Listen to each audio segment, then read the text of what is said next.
तो शब बारात कितना अहम है, वीडियो में ज़रूर देखें। सलमान अजहरी साहब बयान कर रहे हैं और आज की रात माफ़ी मांगने की रात है। पूरे सालों के गुनाहों के माफ़ी मांगने की रात है। तो आप वीडियो में बने रहें और सलमान अजहरी साहब को सुनें। शायद ये हदीस सुनी होगी कि इन बड़ी रातों में अल्लाह तबारक व तआला सारे बड़े गुनाहों को माफ कर देता है, लेकिन चंद लोग ऐसे हैं जो इन रातों में भी माफ नहीं होते। उनमें से एक बंदा वो है जो लोगों के ताल्लुक को खत्म करता है, कतई ताल्लुक करने वाला। भाइयों में नफरत है, भाई और बहन में नफरत है, बाप और बेटे में नफरत है, रिश्तेदारियों को तोड़ा हुआ आदमी, उसके लिए भी कहा गया इस रात में उसकी भी बख्शिश नहीं है। और दूसरी चीज ये है कि जो हम गुनाह करते हैं उसकी दो किस्में हैं, दो किस्म के गुनाह हैं। कुछ गुनाह वो है जिनका ताल्लुक सिर्फ अल्लाह से है, अल्लाह जब चाहे माफ फरमाएगा। शराब पिया, जिना किया, गलतकारियां किया, झूठ बोला है, ये सारे गुनाह वो हैं जिसकी माफी अल्लाह से डायरेक्ट की ली जाएगी। इसको कहते हैं हुकूकुल्लाह। अल्लाह ताला करीम है, अकरमुल अकरमीन है, जब चाहे अपने बंदों को माफ फरमा दे। लेकिन कुछ गुनाह ऐसे हैं जिनका ताल्लुक बंदों से है। किसी का माल हड़प लिया है, किसी का हिस्सा दबा लिया है, किसी को गाली दिया है, किसी को मारा है, ये सारे वो गुनाह हैं जिनका ताल्लुक बंदों से है। इनको हुकूकुल इबाद कहा जाता है। और ये गुनाह ज्यादा डेंजर है, हुकूकुल्लाह से ज्यादा डेंजर हुकूकुल इबाद है। क्योंकि हदीस पाक में है अल्लाह से मुतालिक जो गुनाह है वो रब ताला जब चाहे माफ फरमाएगा, लेकिन जो बंदों से रिलेटेड है अल्लाह फरमाता है जब तक बंदा बंदे को माफ नहीं करता अल्लाह नहीं माफ फरमाएगा, अल्लाह माफ नहीं फरमाएगा।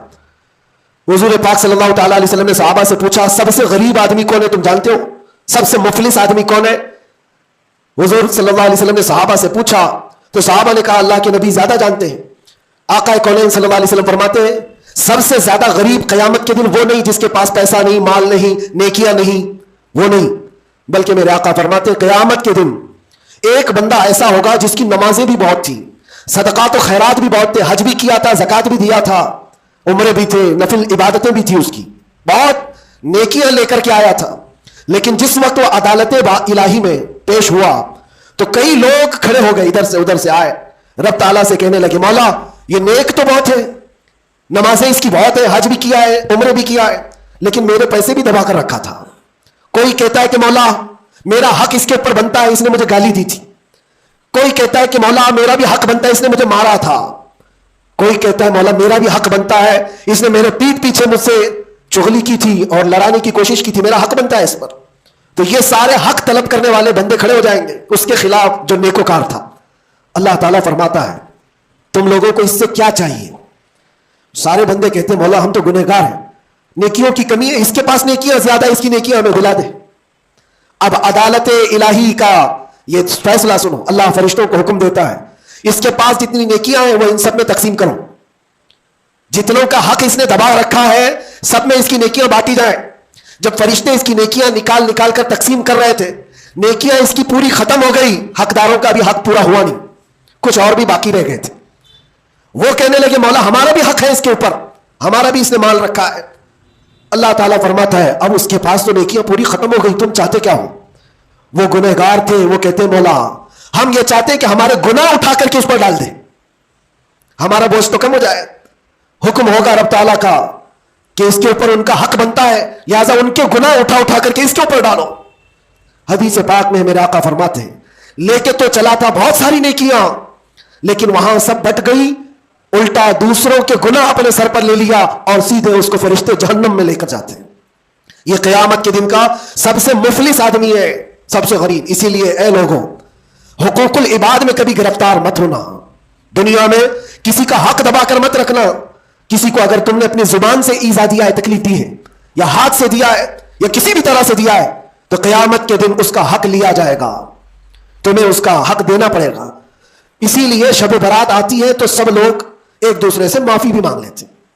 बंदों से अगर तुम्हारा हक है तो बंदों से माफी मांग लो, अगर बंदा माफ कर दिया दुनिया में तो अल्लाह भी माफ फरमाएगा, अल्लाह माफ फरमाएगा। लेकिन माफी मांगने का ट्रेंड आज व्हाट्सएप स्टेटस बन गया है, बहुत आसान है स्टेटस पर रख देने का कि मेरे जिसके ऊपर भी हक बनते हैं मैंने उनको माफ किया, वो मुझे माफ कर दे, किसी के पास जाने की जरूरत ही नहीं, व्हाट्सएप में घुमाते रह जाओ।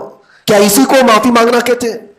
माफी मांगने में आदमी को जो अना है, जो तकब्बुर है, جو شیطان اسے گھمنڈ دلاتا ہے، اسی توڑنے کے لیے تو اللہ نے معافی مانگنے کا حکم دیا ہے کہ جاؤ تم اپنے اس بندے سے معافی طلب کرو جس کے پاس جانے میں تمہیں شرم آ رہی ہے.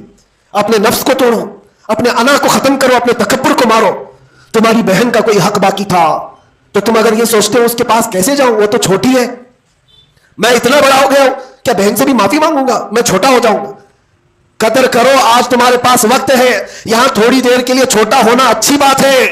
قیامت کے دن جب تمہارے گلے میں توق ڈال دیا جائے گا گناہوں کا تو اس وقت مدد کے لیے کوئی نہیں آ سکے گا. اس لیے میرے عزیزوں، حقوق العباد میں گرفتار کبھی نہ ہونا. اللہ کے نبی صلی اللہ علیہ وسلم کے پاس ایک جنازہ آیا. حضور صلی اللہ علیہ وسلم جب جنازہ پڑھاتے تھے تو پہلے پوچھتے تھے اس پر کسی کا حق باقی ہے، کسی کا اس پر کوئی لینا دینا باقی ہے؟ جنازہ صحابی کا ہے.